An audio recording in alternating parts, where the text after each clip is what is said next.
اللہ الرحمن الرحیم ان الذین یحبون ان تشیع الفاحشۃ فی الذین آمنوا، بے شک وہ لوگ، یحبون محبت سے ملتا جلتا لفظ ہے، بے شک وہ لوگ جو محبت کرتے ہیں، ان تشیع الفاحشہ، تشیع اشاعت اردو میں لفظ استعمال ہوتا ہے، اس سے ملتا جلتا لفظ ہے۔ وہ لوگ جو محبت کرتے ہیں کہ اشاعت ہو، پھیلیں، فاحشہ فحش بات اردو میں بھی لفظ استعمال ہوتا ہے، فحش باتیں، منکرات، برائیاں معاشرے کے اندر، یہ چیزیں معاشرے کے اندر پھیلیں، اس چیز سے وہ محبت کرتے ہیں۔ فی الذین آمنوا، ایمان والوں کے اندر، وہ لوگ جو اس بات سے محبت کرتے ہیں کہ ایمان والوں کے اندر فحش باتیں پھیلیں، لہم عذاب علیم، ان کے لیے دردناک عذاب ہوگا، لہم عذاب، ان کے لیے عذاب ہوگا، علیم، کرب و علم اردو میں بھی لفظ استعمال ہوتا ہے، تو علم کا معنی دردناک، ان کے لیے دردناک عذاب ہوگا، فی الدنیا والآخرہ، دنیا کی زندگی میں بھی اور آخرت کی زندگی میں۔ پچھلا درس آپ کو یاد ہوگا کہ سورہ نور کے بالکل شروع سے اللہ رب العزت نے کچھ احکامات بیان کیے کہ اگر آپ چاہتے ہیں، نام اللہ تعالیٰ نے سورہ نور رکھا ہے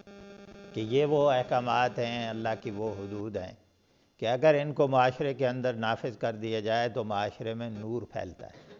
معاشرے میں روشنی پھیلتی ہے، معاشرے کے اندر سے تاریکی کا خاتمہ ہوتا ہے، نفرتوں کا خاتمہ ہوتا ہے، اور معاشرے کے اندر محبت اور معاشرے کے اندر اتحاد کی فضا پیدا ہوتی ہے، دوسرے لوگوں کی جان، مال اور عزت کا تحفظ رہتا ہے۔ اگر یہ چیزیں معاشرے کے اندر نہ ہوں، اللہ کی حدود نہ ہوں، لوگ دوسروں کے اوپر الزامات لگاتے رہیں، لوگ زنا کی باتیں پھیلائیں، زنا کو عام کیا جائے معاشرے کے اندر، دوسروں کی عزت محفوظ نہ ہو، جان محفوظ نہ ہو، تو یہ اس سے معاشرے کے اندر انارکی پھیلتی ہے، نفرتیں پیدا ہوتی ہیں، اس سے معاشرے کے اندر فحش باتیں پیدا ہوتی ہیں، تو یہ چیزیں مسلمان کو اور مسلم معاشرے کو اندر سے کھوکھلا کرتی ہیں۔ اس لیے اللہ رب العزت نے خاص طور پر، میں نے شروع میں آپ کو بتایا تھا کہ اللہ تعالیٰ نے یہ فرمایا سورتن، یہ ایک عظیم الشان صورت ہے، ہم نے اس کو نازل کیا ہے، ہم نے ان کی چیزوں کے اندر، کس کے اندر جو احکامات ہیں، ہم نے ان کو فرض کیا ہے، حالانکہ ساری صورتیں اللہ نے اتاری ہیں، کسی ایسی صورت میں اللہ نے یہ انداز اختیار نہیں کیا کہ یہ عظیم الشان صورت، ہم نے اس کو اتارا، ہم نے اس کے احکامات فرض کیے ہیں۔ یہ احکامات، ان کی اہمیت بیان کرنے کے لیے اللہ رب العزت نے کہا ہے۔ وہ سارے احکامات بیان کرنے کے بعد حضرت عائشہ صدیقہ رضی اللہ تعالی عنہا کے اوپر جو تہمت لگائی تھی، اس کا تذکرہ کیا گیا۔ پھر اب اللہ رب العزت اس کو کنکلوڈ کر رہے ہیں، آخر میں خلاصہ بیان کیا جا رہا ہے کہ وہ لوگ جو معاشرے میں فحش باتیں پھیلانا چاہتے ہیں، یعنی کسی کی عزت کے اوپر حملہ کرنا، جی زنا کو عام کرنا معاشرے کے اندر، وہ باتیں جس سے انسانوں کے اخلاقیات بگڑتے ہیں، نوجوانوں کے اخلاقیات بگڑتے ہیں، ایسی چیزوں کا معاشرے کے اندر اہتمام کرنا، فرمایا جو آدمی یہ کام کرتا ہے، وہ چاہتا ہے کہ معاشرے کے اندر فحش باتیں پھیلیں، فرمایا ایسے لوگوں کے لیے دنیا کی زندگی میں بھی عذاب ہوگا، یعنی آخرت کا عذاب نہیں، صرف اللہ رب العزت فرماتے ہیں دنیا کی زندگی کے اندر بھی ان کے لیے عذاب ہوگا اور آخرت میں بھی عذاب ہوگا۔ یہی بات میاں مقصود صاحب نے جمعہ میں بھی بتائی تھی آپ کو کہ اگر ہم اس برائی کو معاشرے کے اندر سے نہیں روکیں گے تو یہ برائی ہمارے بیڈ روموں میں داخل ہو جائے گی، اور یہی ہو رہا ہے ہمارے معاشرے کے اندر۔ ہمارے معاشرے میں نکاح کو آسان نہیں کیا گیا ہے، نکاح کو مشکل بنا دیا گیا ہے، ایسے انداز اختیار کیے گئے ہیں کہ نکاح مشکل ہو جائے، جہیز کی لعنت ہے، ہاں جی، اور پھر یہ دیکھا جاتا ہے کہ معاشرے کے اندر اس کا سٹیٹس کیا ہے، یعنی اسلام نے جو نکاح کے حوالے سے احکامات دیے ہیں، ان احکامات کو نظر انداز کیا جا رہا ہے، نکاح کو مشکل بنایا جا رہا ہے، اور ایسے اسباب اختیار کیے جا رہے ہیں، ایسے حالات بنائے جا رہے ہیں کہ لوگوں کے اندر، معاشرے کے اندر، بالخصوص نوجوان نسل کے اخلاقیات بگڑ جائیں۔ آپ دیکھیں، اپنا لٹریچر دیکھیں، الیکٹرانک میڈیا کو دیکھیں، پرنٹڈ میڈیا کو دیکھیں، اخبارات کو دیکھیں، ٹی وی کو دیکھیں، سوشل میڈیا کو دیکھیں، باقی کتابیں جو چھاپی جاتی ہیں ہمارے ملک کے اندر، اس سے لوگوں کے، نوجوانوں کے اخلاقیات بگڑتے ہیں، اور یہ کنٹرول کون کر سکتا ہے؟ حکومت کر سکتی ہے۔ جو کمرشل اشتہارات چلتے ہیں، آپ چھوٹی سی چیز صابن لے لیں، اس کے اوپر دیکھیں خاتون کی پکچر کو دیکھیں، کوئی چیز شیمپو لے لیں، کوئی اور چیزیں میڈیا کو دیکھیں، اس کے اوپر کمرشل اشتہارات کے نام پر عورت کو کھلونا بنا دیا گیا، اور معاشرے کے اندر فحش باتیں، ایسی چیزیں چھاپی جا رہی ہیں اور شائع کیا جا رہا ہے جس سے مسلمانوں کے اندر بالخصوص نوجوانوں کے جنسی جذبات ان کے اندر تحریک پیدا ہوتی ہے۔ تو اللہ رب العزت فرماتے ہیں کہ وہ لوگ جو یہ کام کرتے ہیں، فرمایا ان کے لیے دنیا کی زندگی میں بھی عذاب ہے اور آخرت کی زندگی میں بھی۔ اب ہم مطمئن ہیں اپنی جگہ پہ کہ ہم تو یہ کام نہیں کرتے، لیکن سوچنے کی بات یہ ہے کہ جو لوگ معاشرے کے اندر یہ کر رہے ہیں ان کو روکنے میں ہمارا کتنا حصہ ہے، ان کا ہاتھ پکڑنے میں ہمارا کتنا حصہ ہے کہ ہم آگے بڑھ کر معاشرے کے اندر سے فحش باتیں اور منکرات باتوں کو روکیں، ہم ایسے لوگوں کو پکڑیں کہ جو یہ کام کر رہے ہیں۔ یہ ہماری ذمہ داری ہے۔ اگر ہم یہ کام نہیں کریں گے، اس برائی کو نہیں روکیں گے، یہ برائی معاشرے کے اندر پھیلے گی، ہمارے گھروں میں داخل ہو جائے گی۔ نبی علیہ الصلوۃ والسلام نے بڑی زبردست مثال دی ہے کہ ایک کشتی کے اندر لوگ سفر کر رہے ہوں اور نیچے والے لوگ کشتی کے اندر سے سوراخ کر کے پانی لیں سمندر کے اندر سے، اور اوپر والے لوگ دیکھتے رہیں اس کو،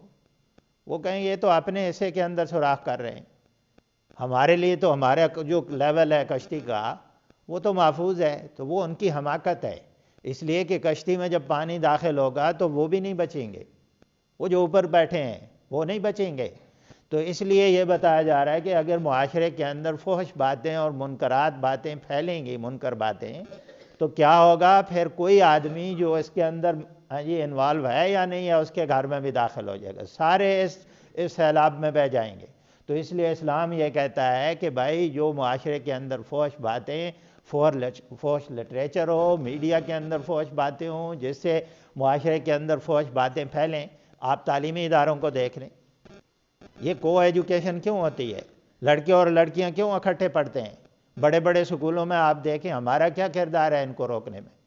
اس سے ہی اخلاقیات بگڑتے ہیں، اس سے ہی معاشرے کے اندر فحش باتیں پھیلتی ہیں۔